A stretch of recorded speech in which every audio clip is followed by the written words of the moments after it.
Well guys, it's been another busy week in E10 and we're back here at the training ground to catch up with some of the lads. Here we go.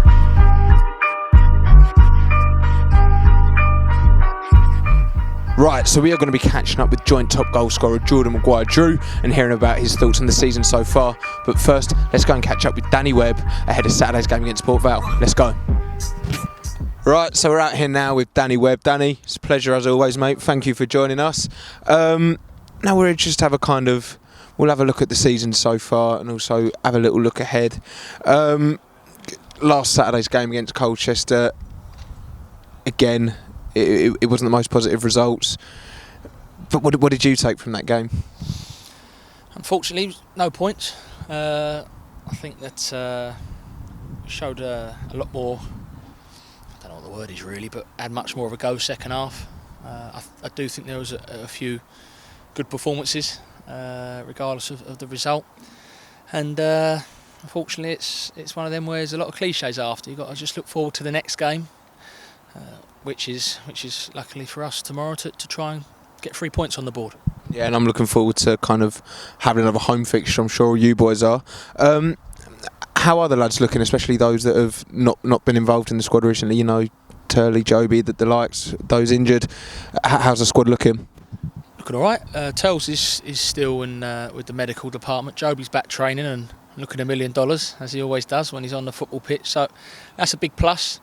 I think he's been really good on the coaching side of it, in terms of just even on the dugout, sort of where Ross is on the touchline doing his stuff. And it's nice for me to have that person in Joby to talk to and bounce off different ideas as the game's going on. But obviously he's still a player first and foremost, so he's back out there. Dates is now back out there, full training. So the boys are all right. You know, it's hard because it's last year, every Monday morning, everyone's flying about buzzing because we probably won on the Saturday. Yeah. It's a bit quieter on a Monday morning if you don't get 3 points, but the boys lift themselves and they train right and they're raring to go for tomorrow.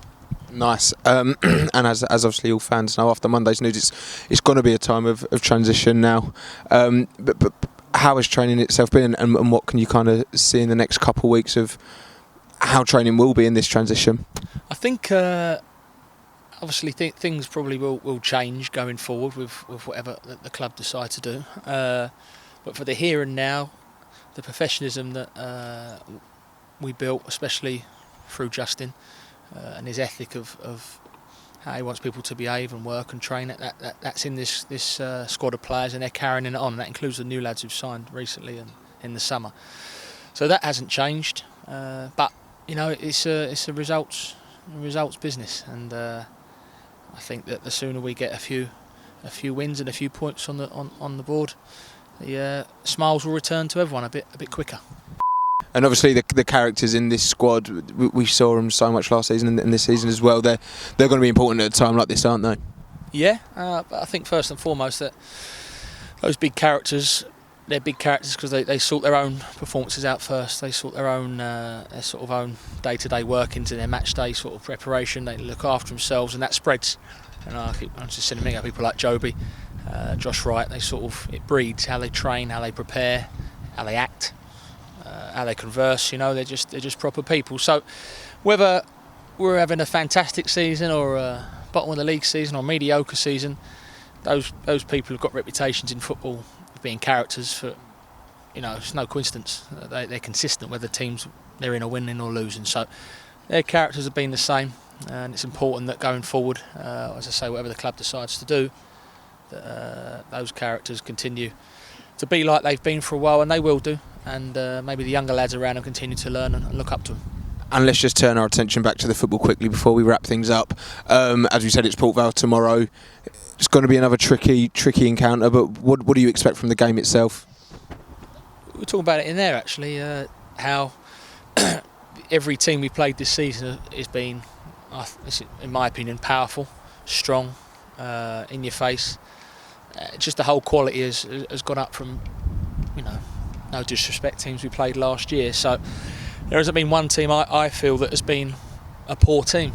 And I think last year we probably come off a lot of teams that thought, you know, we could have been playing for 3 or 4 hours and the other team wouldn't have scored. You know, we felt that confident with it. And A, that was because of how good we were, and B, maybe the opposition wasn't as strong as what it is this year. So I think tomorrow will be very, very, very tough physically. I think they're a strong team. They've got some big old pros, experienced pros in there that we'll certainly look to come and cause an upset. But it's important that going up against those players, so a lot of lads in our team haven't necessarily been up against regular League 1, League 2 players before. So it's good for their learning, good for their development, and as long as they learn on the job, I'm sure they'll be fine. Nice. Well, it's been a pleasure chatting as always, Danny, and best of luck for tomorrow. Cheers, Al.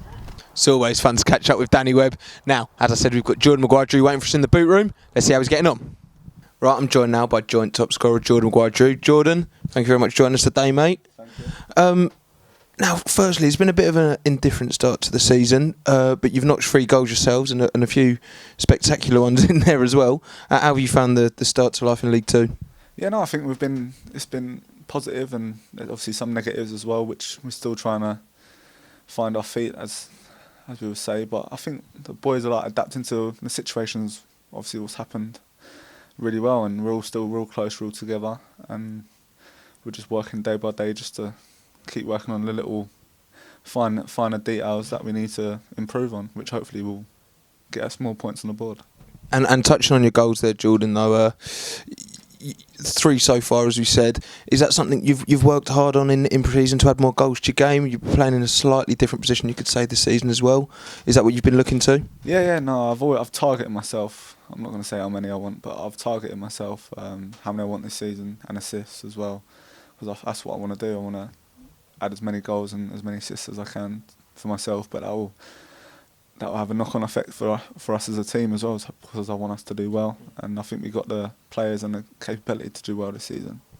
And obviously now looking ahead, well, the news came out on Monday that Ross will be stepping back, but we've got Port Vale on Saturday, and I'm guessing after a couple of not the most positive results, we're looking forward to getting back out in front of a home crowd and pulling back together. Yeah, no, we've played against some good teams like Exeter, very good team. We've got Crewe, even Colchester. They went to Swindon and beat Swindon 3-0. They beat Spurs on Wednesday night as well. I think it's a mixture of things. The performances, personally, I don't think they've been actually that bad. It's just like the fine details in both boxes, which is what we're trying to nail down now. And Saturday against Port Vale is a perfect opportunity to show the fans, because they don't realise the effect they have on us. When just that little extra 5-10%, that's all we need, and with their help and with Ross, Danny, Joby, they don't realise what the knock-on effect they can have on us. Well, Jordan, best of luck for Saturday's game. It's been a pleasure catching up with you, and we'll catch you soon. And that is all for another episode of the O Show, guys. A massive thank you to you guys as always for watching, and thanks to Jordan Maguire-Drew and Danny Webb for coming on and chatting with me today. See you tomorrow at the Bray Group Stadium when Port Vale are in town. Let's go.